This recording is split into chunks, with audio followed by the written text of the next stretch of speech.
But at the bottom. There we go.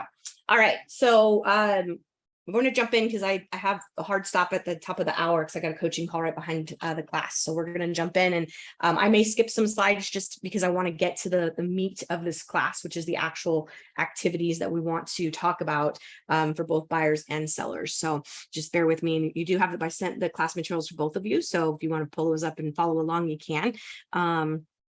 So I threw this in. This is not in the class materials, but I threw this in because I think it's important.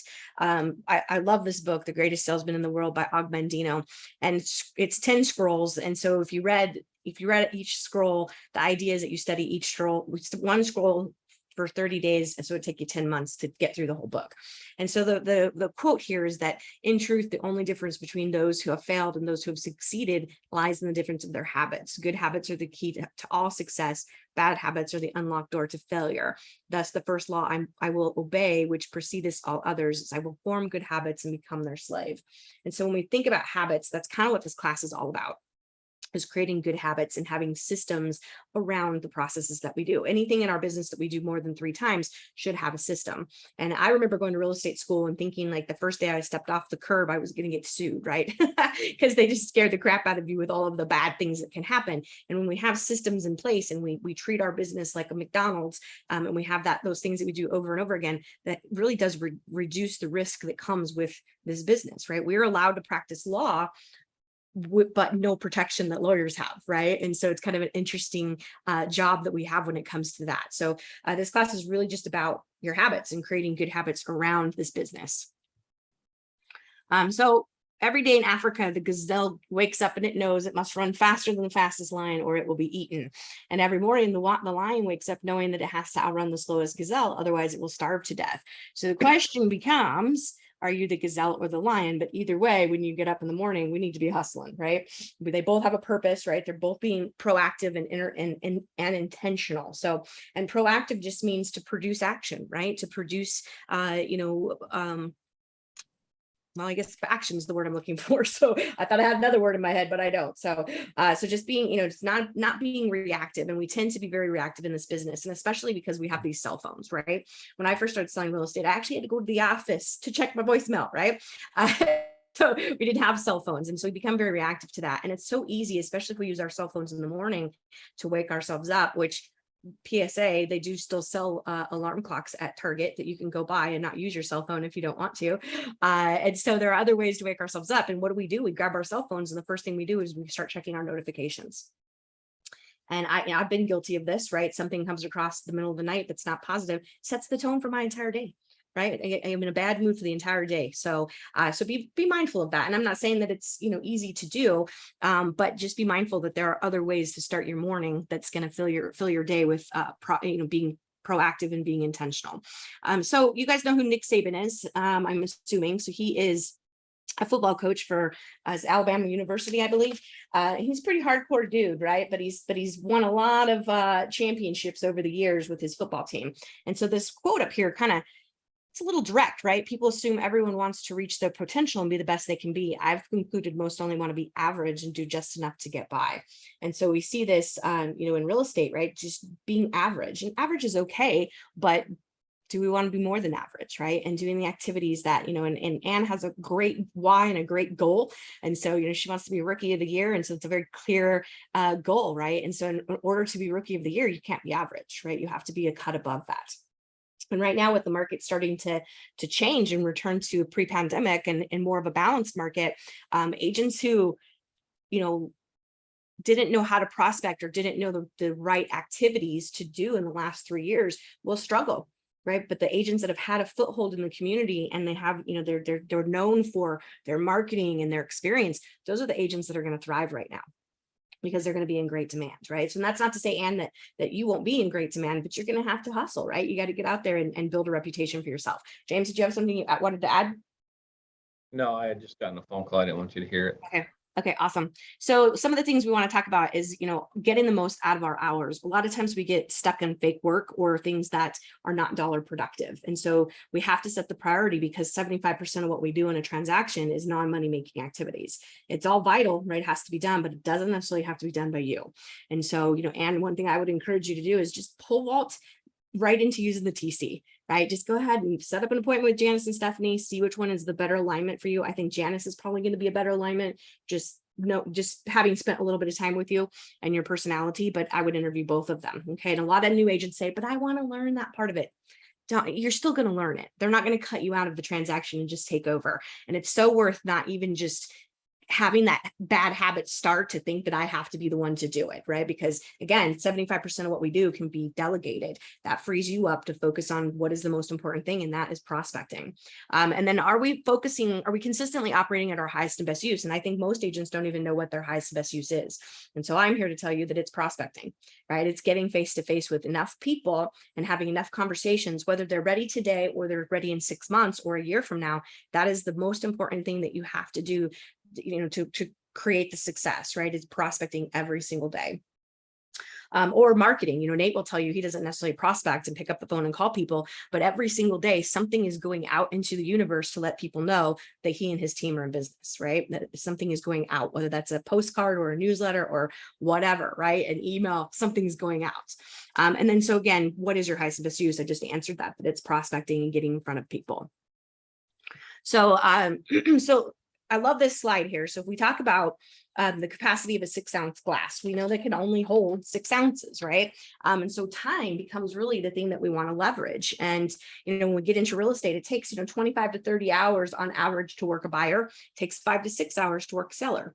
So from the time that you get the appointment, run the comps, get it under contract. And so when we think about our time, and we make more money working with sellers, right? Not that we don't want to work with buyers, because I think there's some wonderful opportunities that are out there right now for buyers. And so I'm super excited for people that want to become homeowners, because there's some, fantastic things happening out there, even with the interest rates going up. So, and it's funny because my sister-in-law, she called me over the weekend, said, I think we want to, well, it was Friday, I think, hurried up, got her pre-qualified, and, took her out, showed her some houses. And by Monday night, she's writing an offer, right? And this was, when we moved here in the end of March, she was like, oh my gosh, we can't afford it. We're going to rent forever. And that was just in March. So just how quickly things change, right? And so when we go back to the slide here, so if we have time, right, there's only 24 hours in a day, we can't make more than that, but how are we spending our time? And that's really what this class is about, is focusing on where is the most important part of spending our time. Let's see. So money, right? Money, we all think money is the key to life, but it really isn't. It's time.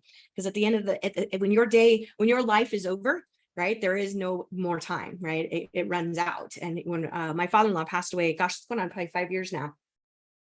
And he lived a very, very full life. When I tell you, he was sold real estate. He worked on the Alaskan pipeline. He jumped out of airplanes. He raced bicycles. He was a very, he was dubbed, they said at his funeral, he was one of the most interesting men in the world. And he really was a fantastic guy. And in the last 3 weeks of his life, one thing that he said is he wished he had more time. And even though he had lived this very full life, right, and was very loved and adored by so many, that, in his final days, he was, he didn't want anyone to come see him, but he said, I got too many damn friends. So that's a good problem to have, right? So yeah, James. I have a good example. I worked in Saudi Arabia for a couple of years as a contractor, and I was making stupid money. Half a year. But I had no time. It was just, that's all it was. And I gave that up to come back for a $50,000 a year job. Yeah. Yeah. Because I wanted a life. I wanted the time. Yep, exactly. So time is important. And when we say yes to something, we're saying no to something else, right? And it's usually our family, it's our health, all of those things that we start to neglect. So, so being efficient, right? We want to be more efficient in knowing where are we spending our time and tracking that, and you're new. So, probably you don't have any bad habits yet, but if there were seasoned agents on the call, I would say, take 2 weeks and track every single day. Just be super intentional and track everything that you're doing. Most agents find that they spend more time on things than they realize. They think that they have a cape and they can get across the valley in 15 minutes, right? And so just be aware of that and where you're spending your time. So I think and it says here that it'd be better, right, to work 6 hours more efficiently than to spend 10 hours and spend 4 hours of that on fake work. So I love this slide too. So spending time. So if we look at 1 hour, I don't know if you guys have ever read the book, The Compound Effect by Darren Hardy, but he talks about the compound, gives 3 different examples of people in life and how one thing changes their life, both positive and negative, right? And so when we take 1 hour times 5 days a week, if it's 1 hour prospecting, that is 240 hours of the year. And if we look at that going over how many dials you could make, right, and how many conversations that could turn into, how many appointments, the conversion rate of that, and it boils down to over a 10-year period of $2.4 million, the compound effect. So that's significant, right? I mean, that's significant. Just thinking about 1 hour that we wasted on Facebook, or 1 hour that we wasted on watching the news, which I've been really bad about lately. So 1 hour of doing those things, right, that we could have spent at the gym, or 1 hour that we could have spent with our family, or as in here is prospecting, right? So I love that example because, we all have been guilty of that, of wasting an hour of precious time that, we could have spent on something more beneficial in our lives and in our business. Okay, so let's see here. I'm going to skip a couple slides because, again, I want to get into the material. So your path here determines your potential. So full-time realtors fall into 4 categories. A typical salesperson, who's somebody that kind of remains in and this is on page 8 if you're following along, remains kind of in phase 1, right? They're just kind of doing their thing. They might be burnt out. They might not have they don't have a TC, and they just kind of stay there, right? Thriving salespeople, though, they progress from phase 1 to phase 2. And so, go ahead and jump yourself from phase 1.5, let's say, and using a TC, right? And it makes you sound more professional too, because if you said to somebody, my assistant will be getting in contact with you, or my transaction coordinator will be getting in contact with you, it just makes you sound that much better. Thriving entrepreneurs, right? These people go from phase 1 into phase 3, and they think about leverage, right? They think about, developing other people inside of their orbit, right? That help them leverage and create more, whether that's more time or more money. And so we want to establish that, right? Do we want to stay typical and stay in the comfort zone, or do we want to move out of that, right, and be intentional and be proactive? And so we want you to be thinking, more like a thriving entrepreneur. So, because entrepreneurs, right, they have vision, right? They go bigger with things, and they think about the other opportunities that lie, right? Because real estate, yeah, this might be your passion right now, but let's say in 5 years you develop this business and you want to, as Melanie Bounds shared last week, that one of her goals right now is her why, is her children are all grown and done with college and everything, and one of her whys now is to start generating money to help build wells in countries that don't have enough water. And so that's a great why. And so, being really clear about that. So her why changed when she got in real estate. It was about her kids and college and all of that. And now that's changed, right? So I'm going to go ahead and skip the slides just because I want to get into here. So I loved her sharing that. Let's see, and I'm going to skip this one too. Okay. So time blocking. So when I first got into real estate, am I on the right page here? Hold on, sorry, I'm skipping stuff and I'm wanting to make sure I'm on the right page. Okay, so the tools of intent, 5 tools of intent. This is on page 11. So a thriving business results from knowing the answers to these questions. So what's your why? Okay, so what's the why? What are we doing? How are we going to do it? Who's going to do it? And then when? Right? What's the time? And this kind of all ties to the SMART acronym too of setting goals, right? And so having the why is what gets you out of bed, right? The why is what, pushes through when you have an open house and no one shows up. The why is when you have a sign call and they stand you up, right? The why is all of that makes us get out of bed and continue to pursue the passion that we have. And so when we look at the slide here, we have your entrepreneur's mantra, which is how much money does your business need to make? And we kind of talked about that on our one-on-one and giving you that number and then breaking that down into transactions, right? And knowing how many we need to do. Your economic model identifies what must be done, right? What are the tools or what are the activities we have to do? Your operational model defines how. The organizational model defines who. And then your AMS, which we're going to jump into here in a second, is when, right? When will it be done? All right. So time management. So we talked about time management being an oxymoron. Years ago, that was kind of the sexy word, was time management. But now we realize we can't manage time. The sun goes up and goes down. It is what it is, right? We can't control that. So instead, we want to look at time blocking or time, what's the other word that they have besides time blocking? Anyway, it doesn't matter. Time, but he uses the word budget in the materials. So what do we have? We have on the slide here is that the 4 things that are the most important: lead generation, lead conversion are 1 and 2, because they are the most important things that we do. Prospecting, marketing, study, practice, right? Then we have our conversion. Doesn't do you any good to get the appointment and not be able to convert the call, right? So we want to make sure we're studying and practicing and doing role play. Client care. So that's everything we have to do to keep the deal together, right? To get it from the time we take the appointment till it closes. And then your personal care.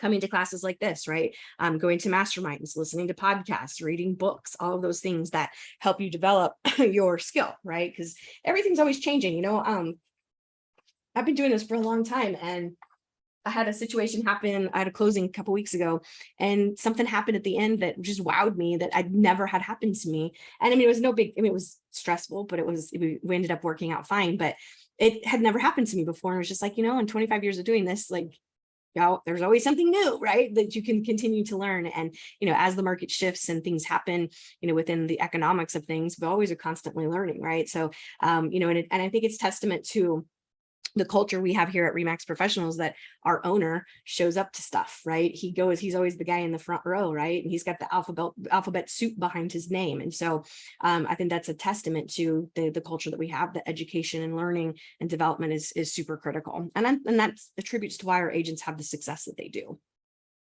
All right, so page 13, so your AMS procedures. So we want to define the total career hours for our week. How many hours are we going to work? Then we want to define that for the day, and then we want to break it up. We want to break our day up into vital blocks, right? So looking at your day. And for me personally, when I was a full-time agent, I would get into the office and prospect first thing.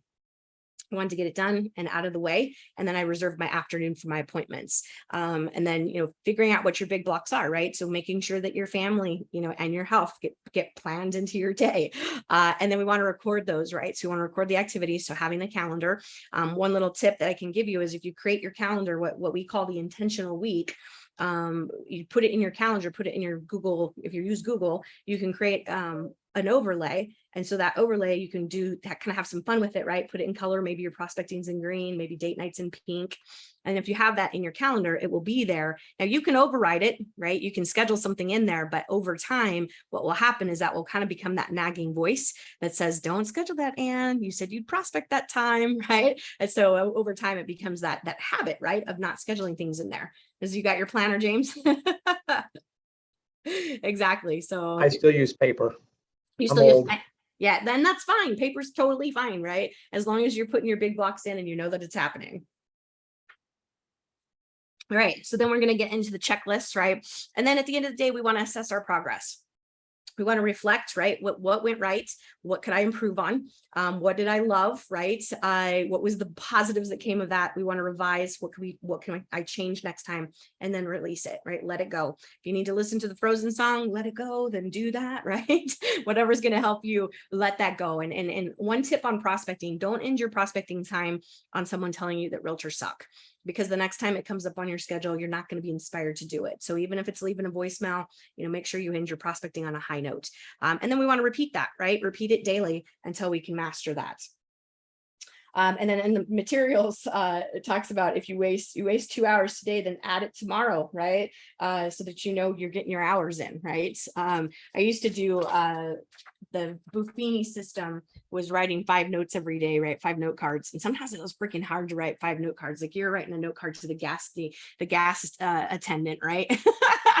Or the supervisor at Safeway. So you're having to find people to write notes. But the thing is if you didn't do your 5 today, you had to do 10 tomorrow, right? If you didn't do that, it added up towards the end of the week, right? So you didn't want that to happen because it made it even harder. Okay, so in the materials as a sample, pretty simple little time management, intentional week for you guys there. So, all right, let's see. Just in case this will help, when I get people to say something negative to me like that, like realtors suck, I'm a Christian, but I'll stop and pray for them for a minute because I don't know what's going on, and I don't know what's going on in their life. You know, maybe you call them in a bad time and something's going on. So I don't take any of that personal. And I've always said, you know what, I hope you have a wonderful day, and I hope no one bothers you for the rest of your day. But I don't think any of it personal, but because I don't know what's going on. And especially when we cold call, or even when we kind of warm call, we don't know what they're going through at that moment that causes them to act that way. I mean, they could just be assholes. Some people are just assholes, but in general, I think people like people. And for the most part, And I think sometimes we just catch them off guard. Maybe they got a string of calls right before you called or something. So Sure. Yeah. The same I thing. don't if ever someone- take that personal. I don't like cold calls either. I don't love it, but same thing. Someone cut you off in traffic. You don't know, they could be rushing to a loved one's been in an accident. It's just, we can't Right. just assume. And I think that's a great point, James, is that it's not about you, right? Don't take it personal because it's not about you. So, and in the greatest salesman in the world, Og Mandino, one of the scrolls says that I will greet this day with love in my heart. And he says, who can say no to my goods when he hears the love in my voice? And Right. so he continued to say that you keep pressing on, right? And one of Nate's buyer's agents, he said to me one time that he eats rejection for breakfast. And I love that, right? Because that's such a great attitude. And he's gone on to do really well. He's one of Nate's topic guys. And so, came in, being brand new, didn't know anything, right? And so he just eats rejection for breakfast. And that's a great attitude to have. Well, the cool thing about a statement, it sells is nothing but statistics. Absolutely. It's a numbers game. Yeah. I mean, if you're a 30 to 1, a 10 to 1 person, both people have the same opportunity to be just as successful. One just has to work a little harder. But if you're 20 to 1, you have to get 20 no's before you get that yes. So you need to be thankful for every no you get because you're getting closer to the yes. And that's what Og Mandino says too. For every nay gets me that much closer to the yay. My mom used to say, put rocks in your pocket years ago. I was in a different industry and I had a 7 to 1 close rate. And she said, put 7 rocks in your pocket. That way, when someone in your left pocket, and when someone says no, take that pocket and put it in your right pocket. Because by the time your right pocket's full, you're getting a yes. I love that. What a great idea. What a great visual. Yeah, that's great. And Sarah, that's funny because me and my husband read that book, The Greatest Salesman in the World, like 15 years when we first got together. And we would kind of read it together a lot because we had nothing at the time. And we would use that book to build each other up. It's been years. So I'm going to get it again. It's a Dust really it off. Dust it off. Yeah. We Yeah. did.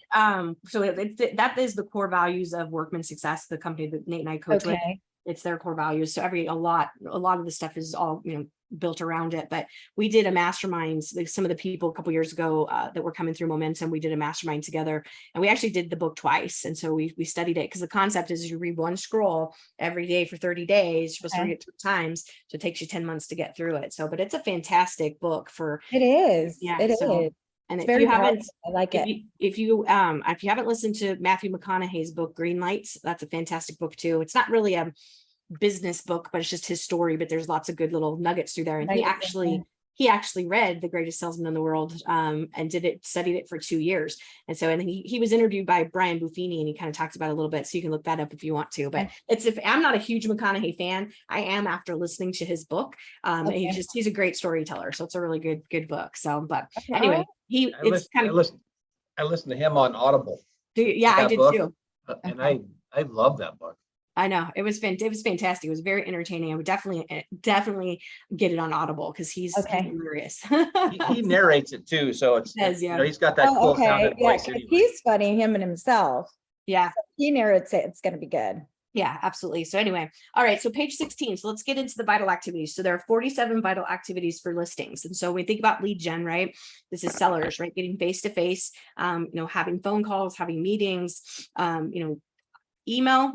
If that's the only form you have of communication, but it is the least preferred. So try not to get into the email zone because that's the rejection-free zone, right? So if you have a phone number, pick up the phone.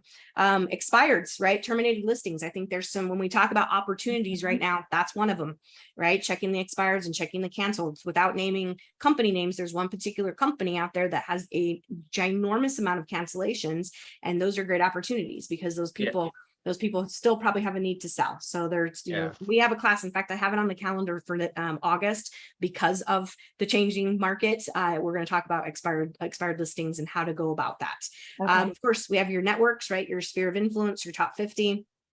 Farming. We also have a class that we're going to talk about farming and how to develop a farm. And then of course, any of your notifications, whether it says just sold, but also just listed too. And then our lead conversion. So what does that look like? So having your pre-listing conversation, right? Gathering the information. Our job when we take a listing is to investigate why a home sells, right? Or why it doesn't sell. And so then we want to talk about pricing tools. And so how do we price? And we have a class on that too. Always call to confirm the appointment. Most other industries do, but realtors tend not to. So it's important to do that to confirm. And if there are more than one person involved in making the decision and one of them is unavailable, reschedule it. because it doesn't make sense to tell your story and do your presentation in front of only one person. Getting your mind on the right page, right? So, you know, having your listing agreement, having stuff already ready, but then getting your mind in the right spots. So whether that's reading affirmations, listening to a song, you know, whatever it is, right? Get into that space that you visualize the outcome. The outcome is that you want them to list their house with you. The same thing on buyer presentation. We want them to agree to work with you. I can't stress enough how important it is to arrive on time.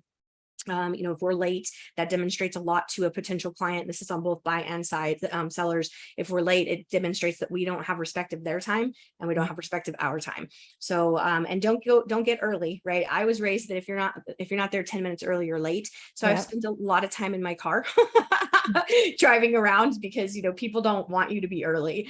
You can do a lot in 10 minutes. You know, you can give a kid a bath, make beds, wash dishes. So there's a lot of things that can be done in 10 minutes. So arrive on time, right? And even if you're going to be 30 seconds late, let them know. Okay. We want to be on time. We want to have the listing conversation. So set the tone, right? Help them uncover their needs. We want to prioritize those needs and then help them transition into the pricing tools, review the pricing information. And then we want to agree on what's the appropriate price entry point, right? And you know, Jan Stevens last week in BAM, we were talking about her with that listing that she has, her mid-century modern listing that, you know, they've been on the market over 50 days and no showing, or very little showings and no offers. And so she's learned a very valuable lesson about how to have better conversations with sellers and educating them about what's the best pricing strategy. And as the market's shifting, price is everything right now. Price is going to be super important, and creating that not illusion, but the value, right, that's there. And I think we need to be tracking price reductions. I got the listing alert last night from our company. There were 6 price reductions last night. They came across my email, and that's just inside of our company, right? So tracking that, tracking days on market, tracking your canceled and expireds, and then tracking other trends, you know, concessions that are happening, paying attention to what the builders are doing, you know, so having that price is going to be really an important conversation, especially if the rates go up again tomorrow. So we want to transition. In the conversion classes, you guys are going to get the my roles and expectations. So it's what you expect of them, what they expect of you, and then what your roles are. It's 2 fantastic tools that come out of Momentum that I hope every agent that takes Momentum actually implements that in their business, because to me, it's probably one of the most brilliant things that I've ever had the privilege to get to teach about. So look for that in those classes. So we want to agree on those roles, right? And then close for the listing appointment. You need to explain the listing agreement. Make sure you're going through all of that. I know that digital signatures and electronic signatures make life very easy, but we want to make sure that they understand what they're signing, right? And then we go through that. And then if you have a staging plan, you know, go through that. I've had good intentions of picking up a staging book and just reading some, you know, basics on staging. One of my friends and actually former teammate, Lindsay, she is running a staging company and she's amazing. So I think staging is kind of one of those things that, one, NAR says that homes that are professionally staged sell for more, right, and have better terms. But also just having some working knowledge of like, what should a house look like, so that you can help people, even if you don't want to have a staging budget, help people just arrange things, you know, make it look good for photos and look good for showings. But I also think that we get caught up so much in saying we're going to give you a free CMA, and it's kind of dated, right? Zillow kicked our butts with that was Zestimates, because Zestimates way cooler to say than CMA, right? What does a CMA even mean? So thinking about what are some unique advantages that you could put into your listing conversation is could you offer some staging advice, right? Light staging, and depending on the listing, you know, you might want to actually have it staged. And so that's something that is different, right? And we want, and again, market's changing. And so staging is going to become something viable again, right? It's always been viable, but in the fast moving market, we didn't have to necessarily do that. So I think we're going to have to really look at what is our value proposition that we're bringing to these sellers. All right, so admin prep. So measure your rooms and complete the MLS sheet. You can buy a little gadget. WeServe sells them, or I'm sure you could get one on Amazon, little laser beam that shoots across the room, right? Makes you look cool. To take the measurements there. 32 bucks at WeServe. There you go, perfect. So professional photography is so cheap these days. I cringe when I see agents using their cell phone and putting photos out. It's pretty awful. So, and it's $100, right? $100, you get a professional package. It looks good, and it just makes you look better, right? Because the consumers are looking at those photos. They don't need 60 photos, but they need a decent representation of what the house looks like, right? We're gonna put up a sign and have a lockbox, right? Make it easy for people to get into the properties, and then have a thank you letter. Right? Send a thank you letter. You get the listing, send something out that says, I look forward to working with you. And in the conversion classes, there's some samples of that as well that you guys will get. Okay. Create your listing file. Want to make sure we get everything into SkySlope that makes Shannon happy. And then having your showing time set up. And I do believe showing time is going to be sunsetting with a new product at some point this year. And then delivering the listing agreement. Make sure that the client gets a copy of that. Your MLS, when you put it in MLS, you need to make sure that everything's ready to go when you hit go, because you can't go back. When you can go back and make edits, but a lot of times these third-party vendors that our stuff gets sent out to, it doesn't update. And so we want to make sure that everything looks good. And I will oftentimes send it to the sellers beforehand and just say, hey, does everything look good? And make sure that they're okay with everything that I have in there. Okay. Put them into some kind of a database, right? Whatever you're going to be using. I don't know, Anna, if you're going to use Bouge until KV Core comes about, or if you're just going to, whatever you're going to use. So hopefully we'll have more information about KV Core rollout next month after Nate goes to the broker owner meeting. So that's happening. But Nate was telling me about February next year. So people February. should start using Bouge, because you got to use something. You got to use something. Yeah. So just put them all in Bouge for now. And it's not that hard to learn. And then we'll all be in the learning curve with KV Core. But that's where we got the lovely Alex to teach us all. So number 18, the loan payoff. So I actually want to get this information before I go on the appointment so that I can do cost sheets. And the reason being is that I have a strategy for closing on price, and I will run a cost sheet. If I have a window of 325 to 350, for example, and I want them to price it at 330, I'm going to run a cost sheet at 325, 330, and 350. I'm going to build in any concessions. If concessions are happening, I'm going to talk about that with them, and any warranties and things like that. It's much easier to talk about that at the listing time than it is to have a seller come back and say, I'm not paying concessions. And most of the time they do, right? And especially concessions are coming back at a rapid speed. And so I want to talk about that. And here's the thing is, it's a closing technique to get them to list where I want them to list. But also when I get an offer, if I don't have concessions or an offer that comes in higher, I get to put money back in their pocket. And that makes them really happy, right? And so, and I always have them initial the net, and I have them initial the loan payoff that they give me, because when we go to get the contract, if there's any errors, it's typically in that loan payoff. Right. And I'm kind of a geek. I like to see how close I get from my initial cost sheet to my actual cost sheet. So I like to see how close I can get with that. So, the MLS has a tool in there, and I believe most title companies have tools. So whichever one you're going to use, just make sure that, you're getting that information ahead of time. Okay. Plus, I want to know if they have more than one loan. I mean, I think most people are pretty solid with that these days, but I want to know, there still are some people that have more than one mortgage, right? So I want to know that before I go out.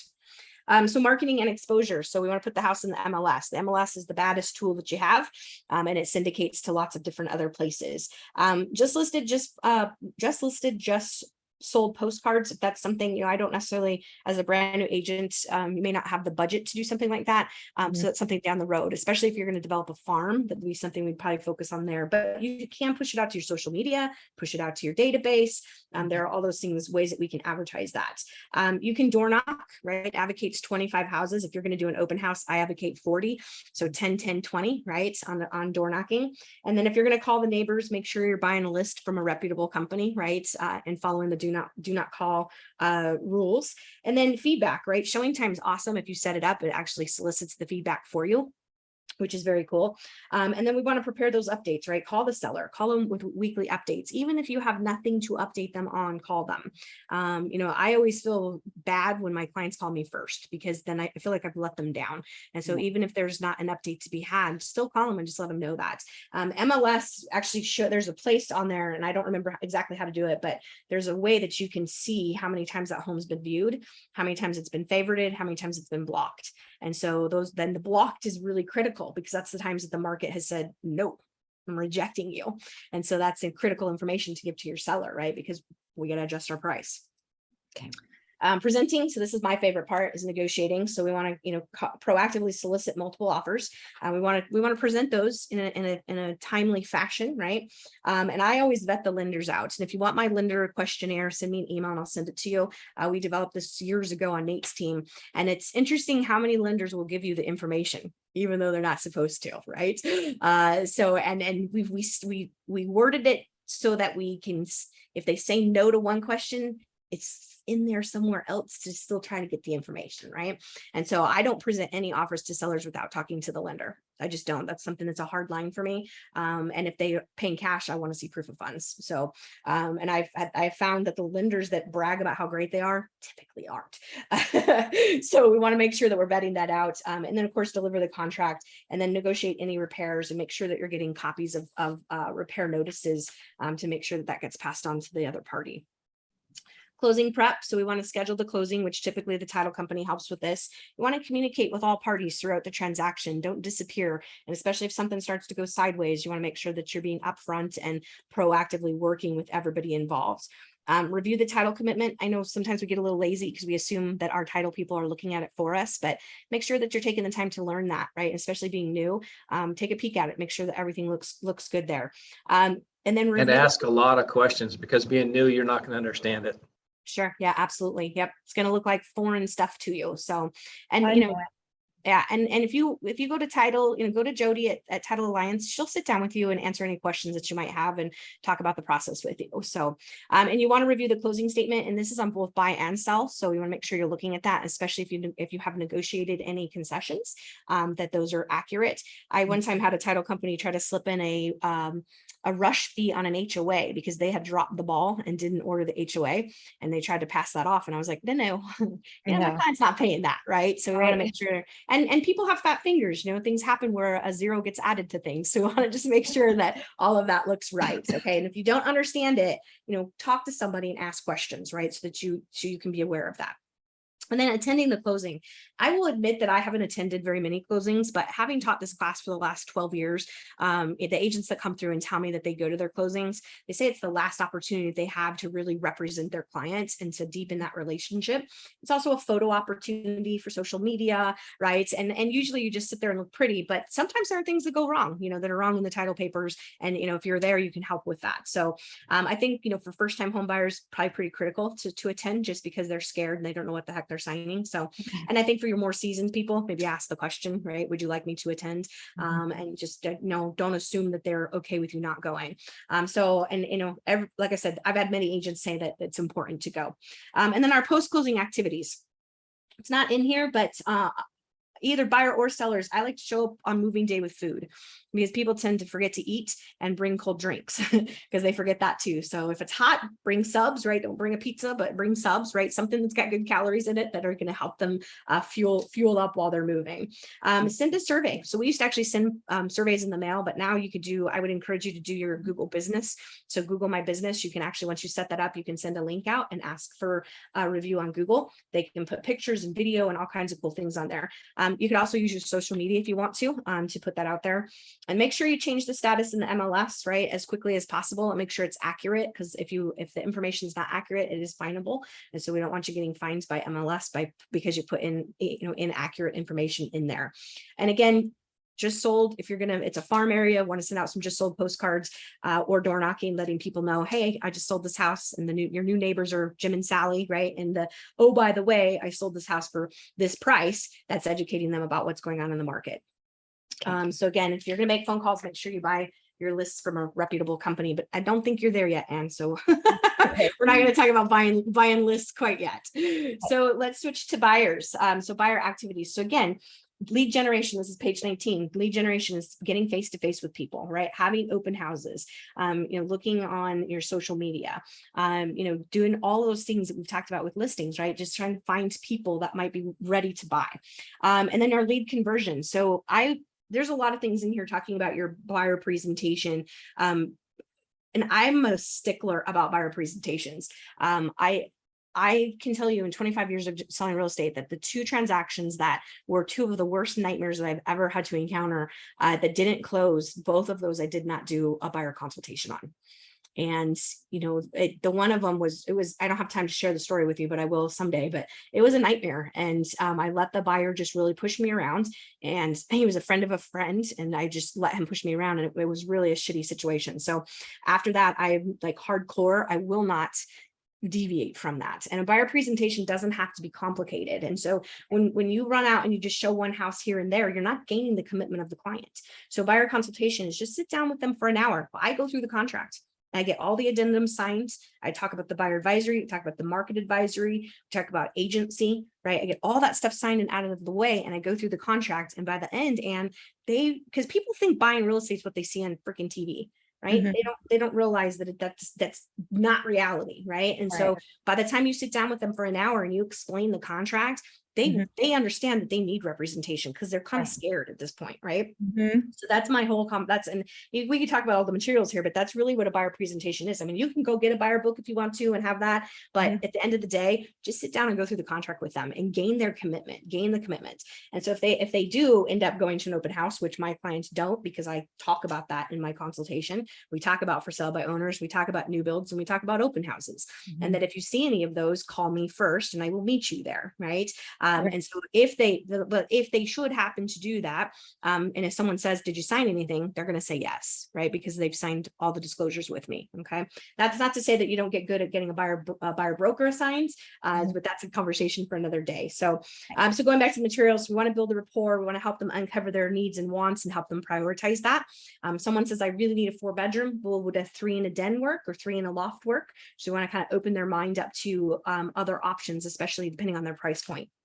And again, we have the roles that you guys are going to get in the conversion classes. And then we want to set up the appointment, right? We want to set them up for when we're going to go out and look at houses and what that looks like, right?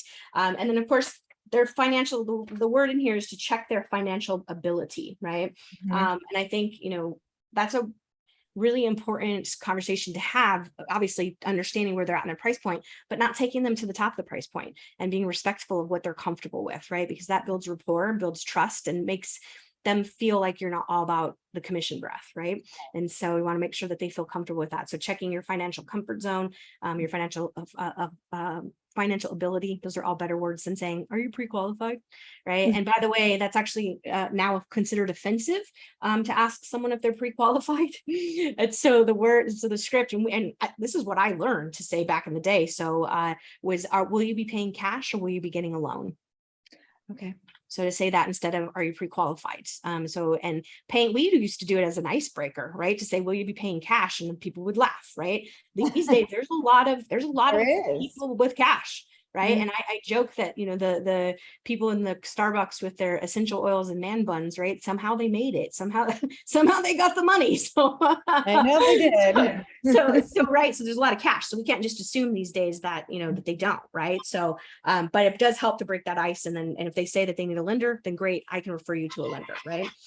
So our admin prep. So again, send the thank you note, right? Create your file. If they are not working with your lender, make sure you talk to the lender, find out what the scoop is, and vet that person out. And again, if you want my lender questionnaire, it applies for buyers too. And then make sure you're putting them into a database. Share your Remax app. My sister-in-law, she was like, I'm on Zillow, and I said, stop it, get off Zillow. So I sent her my Remax app. And so if you go into your Bouge, it's on your dashboard. It's a custom link for you, and you can push that out. And now they can actually heart properties and you get notification. And so it's a really cool tool. It's the only app on the market that is a true app-based app that is not pulling from a third party, and it updates every 7 minutes. And so if you're a buyer and you're actively looking, knowing that you have access to the MLS in real time every 7 minutes is critical.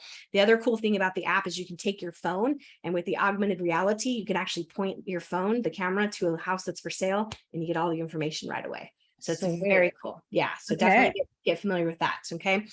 So we want to prepare the showings, right? And then have them come in, meet back at the office, right? This is on the showings. Meet back at the office, go over. No, I have a typo on my slide. Go over what we're going to do, right? Have your printouts. So if I like to print out the MLS sheets, I like to highlight the things that are important, like square footage, maybe schools, if that's important, cross street, subdivision, bedrooms, baths, that kind of thing. Those, our MLS sheets are like read and greet, right? Even for us. And so we want to go through that, right? Explain the packages, answer any questions. Now, I personally like to put them in my car. I know some people freak out at that. But there's first of all, traffic sucks. And Yeah. if the directions are wrong, you get lost in traffic. That poses a challenge. Plus, there's a lot of chatter that happens in the car when we start looking at houses, right? We get to know them more. We can help convert better if they're in the car with us, right? And so I personally like them being in the car. If your car's dirty or you have an issue with that, change it, right? Nate used to give us annual car wash packages for Christmas because he would drill it in our heads to keep your car clean, right? My car's so dirty right now, it's driving me crazy. So, because it's drilled into me to keep a clean car, because you never know when you're going to get a buyer and you got to take them out, right? Right. And then so going out and touring the homes, and of course then coming back for writing an offer. And so when we get into the offer part here is call the agent, right? Call the agent ahead of time. Ask if there's anything special that the seller needs or anything special that the agent needs, right? Get the scoop, look at the documents. Don't, a lot of agents don't look at the documents, and the listing agents get frustrated with that because they put the documents out there. So, ask those questions. And then, after you send the offer, make sure you text or call to confirm that they received it, because things happen, right? We want to negotiate that. And then of course, open escrow in a timely manner, and then deliver any of this contracts that have been signed. It's our responsibility to make sure that the buyer gets buyer and seller get full copies. And then your inspection. So transaction coordinator will help schedule the inspections for you, but have those scheduled in a timely manner. I like to attend my inspections, and the reason being is that it's scary for a buyer, right? That inspection report is scary, and so when you attend, you can ask questions to make the scariness go away, right? You can ask questions, and I always like to ask, well, what does that look like as far as cost, right? And convenience down the road. And I find that the agents that come back with all these repairs are the ones that don't attend their inspections, and they lose control of it. So I like to attend, okay? And then the insurance, all that stuff, again, TC will help you with that, communicating throughout the whole process. Make sure you're reviewing the inspection report with the buyer, and then sending any notice of repairs to the seller and negotiating that. And then again, on the closing stuff, scheduling the closing, TC helps with a lot of that, and just communicating throughout the whole process with everybody that's involved. And again, review the policies, review the closing statements, and then attending the closing. Same thing here with post-closing activities, is soliciting that feedback. We can't improve if we don't get feedback. And especially if something went awry, we want to make sure we have an opportunity to fix it, because your client is not just about that one commission. And the average client, some people say 65,000, some people say 110. The point is that a transaction is worth more than just one transaction. And so if we had an issue go wrong, we want to make sure we have an opportunity to correct it so that they're happy, right? And again, I like to show up with food on moving day. Just sold, again, farm area, if that's your farm area, or if you want to just get yourself out there and get exposure, sell a house and then go door knock and tell the sellers that you, or tell the neighbors that you sold the house, right? And then make a follow-up call. So 5 to 7 days after it closes, just touch bases with them. Inevitably, something has sprung a leak or broken, or they can't find something. And then that's your opportunity to be the hero, because you can call the warranty company, get the ball rolling with that, and help out with getting the repair done. Okay. And then 30-day follow-up. And then I put it in my calendar for a 1-year anniversary follow-up. And if I've taken a picture at closing, I'm going to go in and send that picture to them on their anniversary date, because people love that, and people don't print pictures anymore. So, and they'll hang on to that. And in fact, one of my clients, it was their 2-year anniversary, and they tagged me on Facebook over the weekend, and I had taken this really cute picture of them kissing and holding the keys outside of the house. And she tagged me in a really nice post and said, "Can't believe it's been 2 years. We still love our house." And it was really cool. So, so follow up with that. And then if they are having a housewarming party, attend the housewarming party, and better yet, help them plan it. Okay. Right. We used to do that all the time on Nate's team. We would help plan, and we actually had signs that we would put out, directional signs for the party. Right. Attend it, right? Help them plan it. And here's the thing, back then we would do like paper invitations, but now you could do stuff online, right? You do Facebook events. And the cool thing is once you do that, now you're adding people to your database, right? And you will be the most popular person at the party. I promise you that, because everybody is interested in real estate. So it's just a great way to grow your database and help people celebrate that too. So any questions or comments? No. I have a comment though. I have, I joined a mom's group. Yay. And I'm going tomorrow. Good. That's awesome. Exciting. Good job. So yeah. And I put the email out for open houses. I saw that. And I responded to a lead last night. Good. It's a rental though. That's so okay. Try to convert them. Ask them why they're renting. Right. Well, I guess they're in California, and I guess she emailed me at like 1 a.m. because I responded to her. It was like late 10 o'clock. So I just emailed her and would call her after the meeting, but she responded and said, I'm going out there. Oh, I'm leaving now. So I'm assuming she's coming out here to move, Okay. and she wants a rental for that. So Okay. We yeah, always so- want to ask people, anytime you get a rental lead, we always want to ask them, well, why are you renting? Tell me why you're renting. Right. Because some people have misinformation and they don't realize that they can qualify for a house. Okay. Okay. And even with the interest rates going up and the prices being higher, renting is still cheaper than, or I'm sorry, buying is still cheaper than renting. It is now in Yeah. Arizona. Yeah. And here's the thing, rent is 100% interest.